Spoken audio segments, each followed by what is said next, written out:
Hello and welcome to Doubles and Trebles. It's the World Matchplay final today. Pieman has been doing all the great work previewing many a game this week on the channel, but I have gate crashed. I've come in for the glory. It's the final day, so I'm going to bring the professionalism down a notch or two. Pieman's been delivering for us. We've got the final Sunday night in Blackpool. Michael van Gerwen against Gerwyn Price. It's the final we all wanted, really. Come on, let's be truthful. They might be number 4 and number 1 now in the world, but yeah, this is the final we want, and this is the final we have got. We're going to touch on how they've got here so far, who they've beaten, how they've played. Then we're going to basically say who we think is going to win the final, and then Pieman is going to give us a bet or two for the final itself. So straight over to you, Pieman. I'll start with Michael van Gerwen. He's in the top half of the draw. Yeah, he's come through a couple of absolute crackers, including last night from behind victory over Dimitri Vandenberg. Yeah, an absolute cracker, and he's booked himself in the final. I think this is his 3rd World Matchplay final. Correct me if I'm wrong. Yeah, and he's won it twice before as well, but it's been a little while since he's lifted that trophy. I'm sure he's absolutely desperate to get on. Good to have you back on, Adam, and thanks to anyone that's been watching the previews this week. It is the final that we all wanted, I think. No denying it. And bizarrely, these two have never met in the Sky Sports Major final. I had to when they were touting that on Sky, I found myself on Google for about 5 minutes trying to see if that was actually true, and it is true. Van Gerwen even referenced it in his interview afterwards, saying he was absolutely relishing it. So yeah, the way they've got there, I guess we start with Van Gerwen. A unusually low-key performance against Adrian Lewis. I think that was a game that had a lot of build-up, and neither player really turned up, but he did a job on the former champion 10-7, and then again he played an under-par Joe Cullen, and it was hard to really know where he was at coming into this quarter-final. He hadn't really been pushed. Well, Nathan Aspinall certainly pushed him, took him really deep, and that was still on throw going into the last leg. Van Gerwen had raced into a lead in that game, but Aspinall roared back at him, and just when he looked like he may wobble with the crowd, sort of putting him off on some match darts, he then goes and breaks with a majestic 1-4-6 to win the game 16-14. Yeah, Brilliant. Don't know if you saw Nathan Aspinall actually tweeted yesterday as well that he'd gone to the pub with his mates and he'd been put on table 1-4-6, which I thought was a real touch of class from whoever had put him there. Hope it was a darts fan and not just a coincidence. And then semi-final last night against Dimitri Vandenberg. It looked like it was going to be a tight game. It was a tight game. I think it's fair to say neither of them fired quite as we thought they might. It ended up being quite scrappy. I think often these top players, they feed off each other. If one player plays really well, it brings it out of the other. And conversely, last night, neither of them were really firing on all cylinders, and it became a bit of a scrap, to be honest. Nicking legs and missed doubles. It was a story of missed doubles for both, to be honest. I think there was over 50 darts missed at double. Not what you would associate with Vandenberg and Van Gerwen, but ultimately Van Gerwen's class told. Dimitri wilted a little bit in the end, and I think Van Gerwen actually won 7 of the last 8 legs to win 17-14. So yeah, a game that Dimitri had led for long periods, but he wasn't really able to put it to bed. He went 12-9 up and had a chance to go 13-9 up, and he missed it, and that felt like a turning point to me, and it proved to be so. So it's been a patchy route to the final, but I think you have to say that Van Gerwen has shown some of his best form that we've seen in many a month, maybe even many a year. It's just the consistency. Whereas Gerwyn Price has been a mark of consistency, to be fair. I criticised him in his first opening couple of games for making slow starts. I thought he was really slow out the blocks in his first game against Martin Schindler. Martin Schindler should have gone up 5-2. Missed a couple of darts, and that's obviously only a race to 10, so that would have been quite a decent double break lead, but he didn't do it. Price punished him. Similar story against Chizzy. Chizzy was 6-4 up after 10 legs but couldn't kick on. Price found another gear, and then he's just been absolutely sensational in these last 2 games. Against Jose de Souza, his scoring was out of this world. Jose was having to be up at sort of 80% finishing for the bulk of that match just to be able to hang with Price. And when the pressure is inevitably going to toll on you when you're doubling at 80%. You just can't maintain that over 30 legs. And in the end, that proved to be the difference. And then semi-final last night, what can you say about that? 9 darter. He's been threatening it all week. A few players have been threatening it all week, but it's not even surprising when Price does it now. That's his 4th of the year on television. It's just absolutely insane. And credit to Danny Noppert, our each-way selection. We put him up 4 places at 33-1. So as I mentioned yesterday, that is an 8.5-1 place winner for anyone who watched our big preview. Hope you got on. Noppert gave as good as he got for long periods, but as sort of hinted in yesterday's preview, he just found Price a little bit too hot to handle in the opening legs. I don't think it was any case of Noppert wilting. I just think Price was simply too good over the distance and format. And Price comes into this a favourite. Van Gerwen said he thinks Price is the favourite in his interview. He's right. Van Gerwen out at 5-4 and Price an odds-on chance. So I guess we can discuss whether we think that's right or not. Very close to being a coin flip though, Pieman. 5-4 versus 4-5. I mean, I've done a lot of boxing betting in my time, and that pretty much is a coin flip. We said this about Gerwyn Price before. He has grown into this tournament. He's grown into World Championships before. He did last year, didn't win, but the year he won it, he grew into that tournament. He averaged 104 over 30 legs against Jose, and he averaged comfortably over 102 last night against Noppert over 28 legs. He should be the favourite coming into this, and he is. Like you say, for only if it is a very slight favourite. One question before we go on to who we think will win, Pieman. Van Gerwen, towards the back end of yesterday's game, was glancing down at his hand. Mm-hmm. I know the commentators jumped right on that. He's obviously had surgery on said hand, throwing hand. Can we read anything into that? I think Wayne Mardle put it best, actually. He noticed it and referred to it, and then the next 3 darts Van Gerwen through 168. So, I think we are guilty of sometimes looking for a narrative in these games, and we want to think that there's something there. I'm sure he is. I'm sure he is feeling it a bit. He's had major surgery. He's rushed back from it, and he said, to quote Van Gerwen, "It's been a tough week physically." So I'm sure he is feeling it. But look, there's no way he's not going to get through the final. We've all heard about sports stars from various walks, maybe dosing themselves up on painkillers to get through a major event.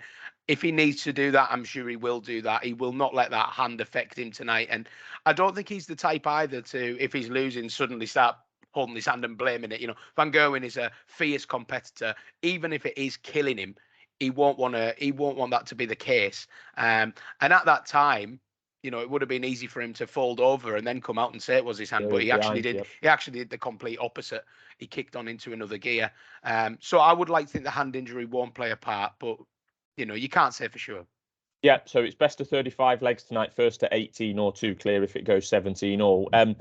Just a word on the crowd. I hope they behave tonight, to be honest. And they have in the main part this week. I know Van Gerwen got a bit against Aspinall, but really shoved it down the throats with that 146, my favourite moment of the tournament so far. Price has had bits of love, more love in Blackpool than he would get in London, let's put it that way. And Van Gerwen's always a popular figure as well. And like I said, this is the final everyone wanted. I hope everyone behaves. So, right, Pieman, a nice easy question in a game with big importance and a 50-50. Who's going to be the winner? And even if you can't confidently pick a winner, is there any bets you might be looking at? 180s, checkouts, handicaps? You've covered it all this week. Where are you going on the final? Yeah, I think you're right. Price is a worthy favourite. I mean, let's be honest. There's nearly 4 points between them on the averages, and that's over the course of the tournament as well. So that is a significant amount. You have to say that Price has shown more likeliness to bring his top game to the table. But me personally, I can't see a way that Van Gerwen doesn't lift it for this final. He's just too experienced, too good. And it's not like he hasn't shown signs of his brilliant best in this tournament. And he knows when to bring it. But the quality of dart at the top now is these two guys could both bring it, and for one of them it just won't be enough. So that it's not a case of somebody not turning up. Like last night, I thought Van Gerwen versus Dimitri was going to be a high quality affair. It turned into a bit of a scrap. I'm happy to double down and say I'm really confident that this is going to be a high quality affair, because these two have been, starved of success a little bit by their own standards in the last year or so. So I see both players turning up. I see two averages over 100. I think we're going to have an absolute classic on our hands, one that's going to be on Sky Sports Gold in future years with a bit of luck. I really do build up this game and think it's going to be superb.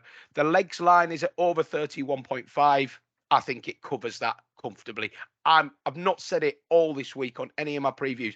We might need overtime here. This could go into the depths of 19, 20 legs. So actually, because I can't call it and because I think it's got a tight, I'm going to split my stakes on Gerwyn Price and Michael van Gerwen to win by any other score. That's what it's listed in the correct score markets. So basically, if it goes to 17 all, they have to win by 2 clear, or they go to a ultimate deciding leg at like 21 or something. What price is that?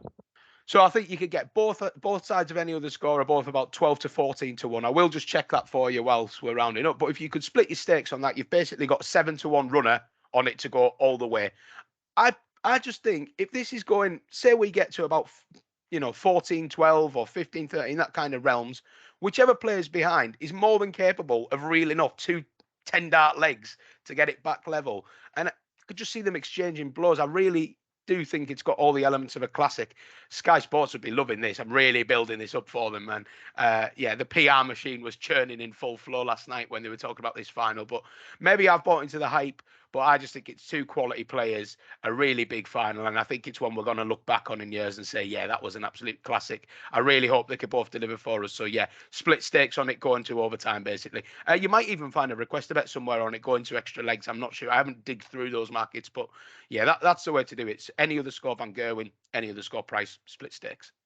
You're right, Pieman. I hope it is a classic. What I wouldn't be surprised at is if someone, even if it's the opening session, goes 4-1 or 5-0 up, because they've both shown this week that they have had to, both Price and Van Gerwen. Van Gerwen against Vandenberg last night and Price earlier in the tournament have had to win clusters of legs. So I wouldn't be surprised if we got a 4 or 5 leg gap at some stage. And maybe it closes later on. I totally agree with you. And what we saw in these quarterfinals is there was only the one quarterfinal, Van Dijvenbode and Noppert, that didn't finish 16-14. And what that should tell you is that when 2 world quality players meet, even if they fall a few legs behind, there's never any panic from the trailer. And Van Gerwen said it last night. He said, I trailed for almost all of that game, but I still knew I was going to win it. So they know that they've got these gears to reel off 4 or 5 legs. And being realistic, the opponent who's leading also knows. They're like almost expecting the player to come back.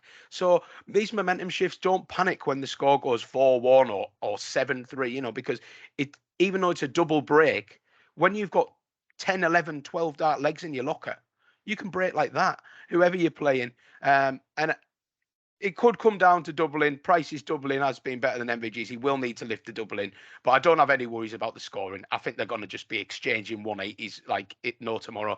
I can't wait for it. I really think this could be a classic. Right. So although Pieman is not betting on the winner, he's with Van Gerwen and with Price. I think Price could win by a margin as well. I'm not confident that legs will be covered, Pieman, to be honest with you. I think Van Gerwen might win by 4 or 5 legs. That's my prediction. Price might win. Or Van Gerwen. Price. Gerwen. Yeah, Gerwyn Price. I think Gerwyn Price will be the winner, and you're on Van Gerwen. One of us will be wrong. I do see that. Yeah, one of us will be wrong. Probably both of us will be wrong somehow. Van Gerwen maybe streak away. Yeah, but no. Yeah. Look, it's good for dart if this is a classic. So let's hope it stays tight. Let's hope we're all still up at 11 something watching one of the great games. Great. Well, thanks for everybody for tuning in this week. Pieman's done some great work. We've got a Goodwood preview up. Goodwood starts on Tuesday. I'm going to promise you an appearance, at least one appearance next week from SD live. We will be sat alongside him on Tuesday and Wednesday night in a pub somewhere near Goodwood. So look out for at least one of them with SD. We've got the competition as well for a ticket giveaway. That's in the description. Someone watching this, hopefully, is going to be going to York Honours in a couple of weeks' time. So make sure you're over on our Twitter and retweeting that. So thanks for tuning in, and we'll be back soon. Cheers all.